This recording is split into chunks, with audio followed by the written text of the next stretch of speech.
Agricultura BR traz em destaque agora o mercado do boi gordo. Vamos falar a respeito de precificação, de abates do primeiro trimestre, também de como que vem a oferta de boiadas no Brasil e como que tudo isso influencia o mercado. Para falar a respeito deste assunto, nós vamos conversar agora ao vivo pela internet com o Gustavo Pestana, que é analista e participa conosco ao vivo desta edição do Agricultura BR no canal do Boi. Gustavo, obrigado pela sua participação. E nós estamos num momento que é sazonal, que era esperado, talvez tenha sido um pouco adiado por conta das chuvas que ocorreram no mês de abril, mas esse final da safra de boi de capim, ela veio e ela continua com grandes ofertas, trazendo uma grande oferta de lotes para abate, o que tem alongado essa escala de trabalho da indústria. Até quando, até que momento que a gente deve ver esse movimento nas praças produtoras? Boa tarde, seja bem-vindo. Boa tarde, eu que agradeço o convite. Exatamente, nós estamos aí num período muito ruim, onde o maio se fez safra, né? Onde a oferta foi grande, e o que faz com que também o preço nesse momento ele seja bem, vamos falar, pressionado, é a questão do número de abate de fêmeas, né?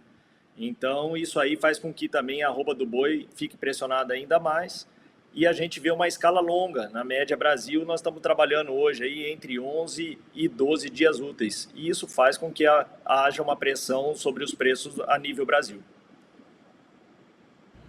Gustavo, um dos elementos que a gente tem observado, né, e eu até vi um levantamento que mostrava de janeiro a maio em relação aos abates de bovinos. É claro que alguns, abril, maio, são pelos números CIFES que a gente já sabe ter um acompanhamento, mas tivemos agora, nessa semana, o Instituto Brasileiro de Geografia e Estatística trazendo os dados de abates do primeiro trimestre e que mostram um primeiro trimestre com alta muito forte, principalmente para as fêmeas, uma alta superior a 28%, mas também com uma alta expressiva para os machos. Essa relação de abate, que a gente está com uma produção de carne bovina bastante elevada, tem ganho cada vez no mercado externo, vou falar também com você sobre exportação, mas essa carne bovina que está sendo produzida, em relação à exportação e mercado interno, está todo o volume sendo absorvido neste momento, no seu entendimento?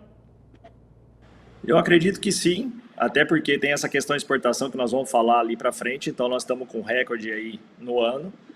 E em relação ao mercado interno, é o período que a gente vem aí, quando a gente tem um abate maior de fêmeas também no abate, gera uma pressão sobre preços, porém o mês de maio ele não foi um mês satisfatório. Logicamente que a gente está exportando muito, mas a maioria ainda fica no mercado interno. Quando a gente tem um mercado interno mais enfraquecido, com uma oferta maior, devido ao período que a gente está, um período de seca, onde não há como reter mais os animais a pasto, e com queda do valor da arroba, aí não tem como a gente controlar essa questão olhando oferta, olhando as escalas, falar que o preço a gente vai conseguir estabilizá-lo somente pela exportação, né? Graças a Deus nós temos uma exportação que está pujante, então nós estamos aí num cenário onde está tudo se equilibrando, demanda externa, porém devido à oferta maior no período, devido à seca, período de maior abate de fêmea devido, que é um ponto muito importante nesse ponto aí, a questão de abate de fêmea, devido à desvalorização do bezerro do período dos anos anteriores até hoje, eu acredito que a gente vai regularizar a questão dos preços a hora que essa oferta de fêmea, que é o principal ponto para mim nesse cenário, ele ficar mais equalizado, ou seja, ele for mais reduzido do que a gente vem acompanhando aí nesse primeiro 5 meses do ano, né? Gustavo, até qual o momento que há fôlego para essa oferta intensa de fêmeas? Já está arrefecendo? Você enxerga um momento em que essa oferta de fato reduz? E quais elementos que influenciariam nesta decisão? Assim, analisando os dados anteriores, né, os históricos, os primeiros meses do ano são os maiores abates de fêmea. E o que contribuiu para ser um volume ainda maior é a questão da escassez de chuva no início do ano e totalmente relacionada ao preço dos bezerros. Acredito que a partir de junho para julho, o segundo semestre, vamos dizer assim, esses números aí eles vão ser menores do que a gente observou aí nos primeiros 5 meses do ano. Porém, outro ponto que também corrobora aí também para um abate maior, igual você pontuou, muito bem pontuado aí na questão de machos, é a questão também do valor da arroba produzida nos confinamentos, né? Nós temos uma arroba produzida hoje, devido a essa queda dos grãos entre soja, milho, em torno aí de R$200 aí para quem faz o seu próprio confinamento. Não estamos falando de boitel, né? O boitel é que fica com um lucro acima disso aí. Quem comprou bem a questão de matéria-prima dos grãos. Mas quem tem o seu próprio confinamento hoje, ele produz aí uma arroba abaixo de R$200. Com a compra do garrote dele no início do ano, a hora que a gente olha o mercado futuro para longo prazo, médio e longo prazo, que seria setembro para frente, outubro, novembro, dezembro, existe uma margem aí dentro da operação confinamento, e isso faz com que a gente continue tendo um volume considerável de animais confinados ao longo do ano. Então, eu acredito que o ponto principal para arrefecer essa pressão para o segundo semestre vai ser o ponto mesmo da redução do abate de fêmeas para o segundo semestre. Tá certo, Gustavo. Bom, agora falando um pouco sobre as exportações, mercado externo, comprador, nós tivemos o mês de maio, de acordo com a Secretaria de Comércio Exterior, um registro de 211.900 toneladas embarcadas de carne bovina. É o melhor mês do ano, né? Chegamos ao melhor mês em termos de embarque, e ele é bastante significativo, porque quando a gente olha todos os meses desse ano de 2024, quando compara ao mesmo período sazonal, ele é sempre o mais alto, né? Ele é sempre o mais elaborado, né? Como é que você enxerga, então, esse mercado internacional para essa carne bovina brasileira? O mercado internacional ele está levando maior volume. Nós estamos falando de um recorde aí. Se a gente analisar até o final do mês de maio, o dado que saiu ontem, e analisar isso, jogar para 12 meses, nós estamos falando aí de um aumento da exportação de 13% em relação a 2023, que já foi recorde, né?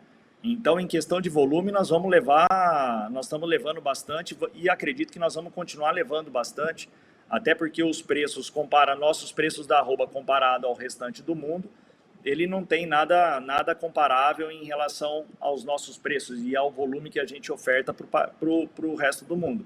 Nós vamos continuar sendo o celeiro do mundo. O que nós temos que fazer, e aí todo o governo dos últimos anos aí que a gente vem trabalhando, é para a gente ir diminuindo só a nossa dependência em relação à China. A China ainda ela leva acima de 50% da nossa exportação. Porém, no valor das arrobas atuais que a gente vem trabalhando, eu acredito que a gente vai continuar levando volume aí o ano todo, e o segundo semestre sempre tende a ser melhor do que é o primeiro semestre. Então, é isso aí que vai dando uma consistência para a gente poder dizer que talvez esse cenário que a gente esteja vivendo nesse momento, ele seja o piso do valor da arroba para o ano de 2024. E é isso que eu também acredito, esperando uma melhora para o segundo semestre.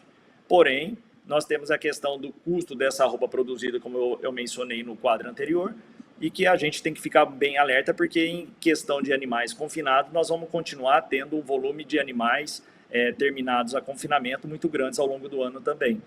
Ou seja, eu espero que a gente tenha uma recuperação no segundo semestre, sim, do valor da arroba, mas eu ainda não espero um ano onde nós vamos ter aí uma retomada muito forte em questão de explosão, devido a uma demanda ainda que nós estamos bem concentrada e bem equalizada em relação ao que a gente vem produzindo, e produzindo, graças a Deus, aí para exportação, levando volumes, né? Porque se não fosse essa exportação e esse volume ficasse ainda mais no país, aí sim nós poderíamos dizer que nós não estaríamos no piso do valor da arroba negociada nos dias de hoje.